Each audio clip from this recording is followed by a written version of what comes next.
Hey guys, it's OopDoop44. How you guys doing today? And today I'm doing another tier list. It's been a little while since I last did one. Today I'm going to be doing a tier list on Banjo Kazooie and Banjo Tooie bosses. So obviously I did a Banjo Kazooie level tier list and Banjo Tooie level tier list earlier. But this time I wanted to focus more on the bosses since it has been requested by several people that I do this, and I thought, well, it's a good idea. Let's go ahead and do it. So here we are at the Banjo Kazooie and Banjo Tooie bosses tier list. So this is going to include mini bosses from Banjo Kazooie and the actual legit bosses from Banjo Tooie. So let's get started without further ado. On the left side here, we've got A+ adversaries. That means they're the best. Valiant villains means that they're pretty good. I really enjoy them. Nice nemesis, they're alright. They're pretty fine. Fair foes, they're okay. I think there's a lot that could be made better of them. And then bad bosses are just bosses that I really don't enjoy fighting for whatever reason, or I just don't think they're designed well or anything like that. So let's start with Conga. Again, it's going to be a little bit tricky for the Banjo Kazooie bosses simply because they don't feel like bosses, but I will do my best regarding that anyway. So, Conga.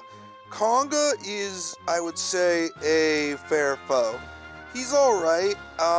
He's obviously very easy for the first boss, quote-unquote, of the game. He throws oranges at you. You gotta get those oranges on certain switches, and he does have 2 jiggies that you need to get from him, and technically a third if you give an orange to the monkey. But there's not much too special about him. I think he's pretty alright, so he's a fair foe. Alright, Nipper. Nipper from Treasure Trove Cove. He's pretty cool. I like him. I'm gonna put him in nice nemesis. I like how he's like snipping and stuff. All you gotta do is peck him in the eyes 3 times and he's done. Not much to say about him, but he is pretty good, so I will put him in nice nemesis. He also unlocks a whole new area once you defeat him, so that's plus points right there. The mutant snippets, these guys are pretty cool. I like their design, and there are multiple of them. Obviously, if they're mutants, they probably multiply anyway. So, for the mutant snippets, I am also going to put them in nice nemesis. They look pretty cool. I love the detail they put into that giant eyeball that they have and that little glow that's around them. It's pretty cool. Alright, the golden flibbits. The golden flibbits are just annoying. I don't really think they're anything that special. There are multiple of them, but they can be very annoying, and Bubble Gloop Slump in general is not one of my favorite levels.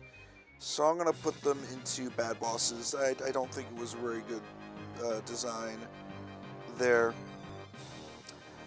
And the same thing goes with Boombox. Like, Boombox is an interesting concept, but the problem is he's just kind of annoying. But I don't think he's a bad boss. I think he's more of a fair foe. I think that, like, he's a little annoying to defeat, but I think the concept of making a boss smaller and splitting them up and multiplying is pretty cool. So they'll go into fair foes. I don't think he's as bad as a bad boss, so to speak. And then the Zubbas are cool. I like the Zubbas. They got personality, and they are pretty easy to beat in Click Clock Wood, but there's nothing too special about them. Again, I'm going to put them in nice nemesis for the Zubbas. And that's pretty much all the mini bosses from Banjo Kazooie. As you can see, they're kind of hard to rank, and they're a little bit lower because they're not like huge boss fights, but they're still pretty reasonable, and I do enjoy some of these fights, and others are just a little frustrating. But obviously, the final boss for Banjo Kazooie is going into A+ adversaries. Grunty is a great fight, a great villain. She's all over you through the entire game with her rhyming stuff and everything, but honestly, the fight itself is in a bunch of stages, and it's so much fun. And then, of course, having the Jinjonator be the thing that takes her out is just classic. I love how the Jinjos get involved, because I'm a big Jinjo fan, so. And then just the general comedy behind the fight is just great. So, yeah, A+ adversary, Grunty for sure. Now we're going to get into the Banjo Tooie bosses, which I have a little bit more to say about than the original bosses from Banjo Kazooie. So let's get started. First we got Klungo. So you fight Klungo 3 times. You fight him at the beginning of the game. You fight him when you're heading towards Pterodactyland after you're done Jolly Roger Lagoon. And then you fight him at the end of the game.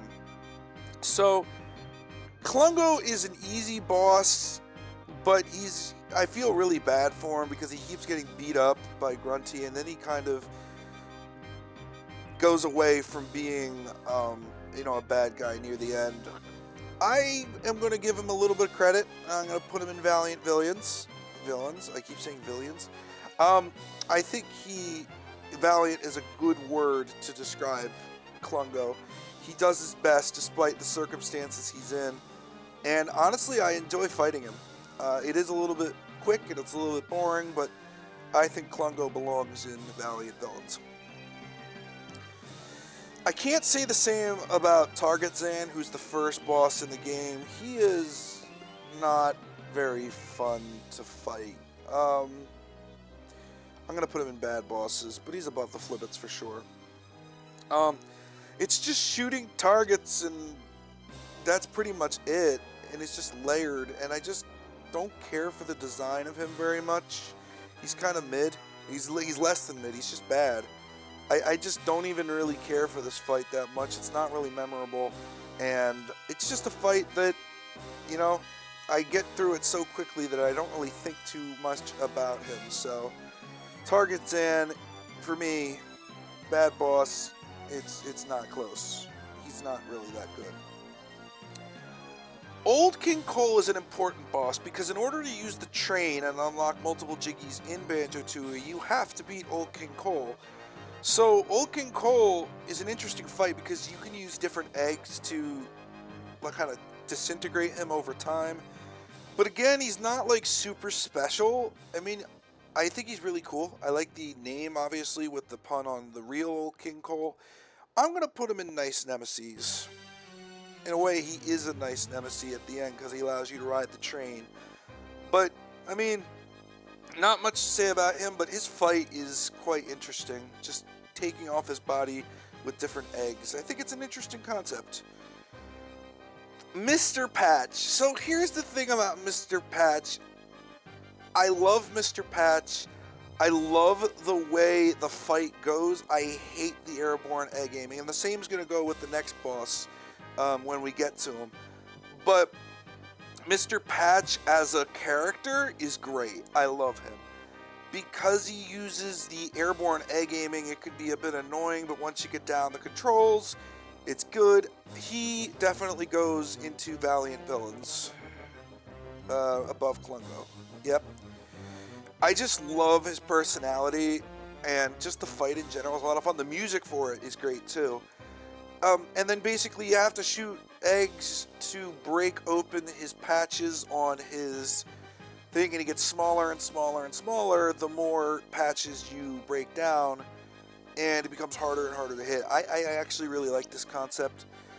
And honestly, it's very similar to the next boss, which is Lord Wu Fak Fak, and I'm going to put Lord Wu Fak Fak in the same exact vein, although I'm going to rate him a little higher. Lord Wu Fak Fak is the boss of Jolly Roger Lagoon. And it's fun. Basically, I love how Rareware had the audacity to put blood in this boss fight when his boils get blown up. But it's basically the same as Mr. Patch, except instead of it fighting in the air, you're fighting underwater. It's also darker. It has a darker atmosphere, I think, than Mr. Patch's fight does, which is really cool. I think they did a good job with Lord Wu Fak Fak. He's definitely a Valiant villain for sure. I mean, I'd almost put him in A+ adversaries if it wasn't so similar to Mr. Patch, but I think it's a better fight overall than Mr. Patch. I just think it's darker, gloomier, and I just love the personality of Lord Wu Fak Fak. So he goes into Valiant Villains. Terry is interesting because Terry, it leads to 2 Jiggies, technically 3 if you think about it. And she is only just trying to protect her own. And I like that concept, like she's not necessarily a bad guy or a bad villain. She's just trying to protect her own eggs from possible bear and bird attacks. But overall, Terry is just, it's an okay fight. I don't really see anything terribly special about Terry, but I think she fits nice Nemesis category pretty well. I will put her right here. So I definitely think that she got a good concept behind her, but I think just a lot of the level itself, Pterodactyland, just brings it down. Pterodactyland itself is not a great level, but this might be a small highlight in what is otherwise a panned level. Weldar is an A+ adversary. I love the fight with Weldar. It's really difficult. First of all, it's difficult to get to him. Like, when you finally do fight him, like, you have to do 2 or 3 different things in Grunty's Industries just to get to him. You have to become a washer, you have to disable an electromagnet with Mumbo and become a washer, hit the switch, and then you have to go back down to the air conditioning plant and basically go and fight him. This is an interesting fight because it gets really hard later on when the floor is electrocuted. But honestly, I love this fight, and I love the music for Weldar, and I love Grunty's Industries, so this makes sense to put him as an A+ adversary. Chili Billy and Chili Willy are also great bosses. I am going to be a little biased here. I'm going to put Billy in Valiant Villains, but I'm actually going to put Chili Willy in A+ adversaries. And the reason for this is I just like ice better than fire. That's really the only reason.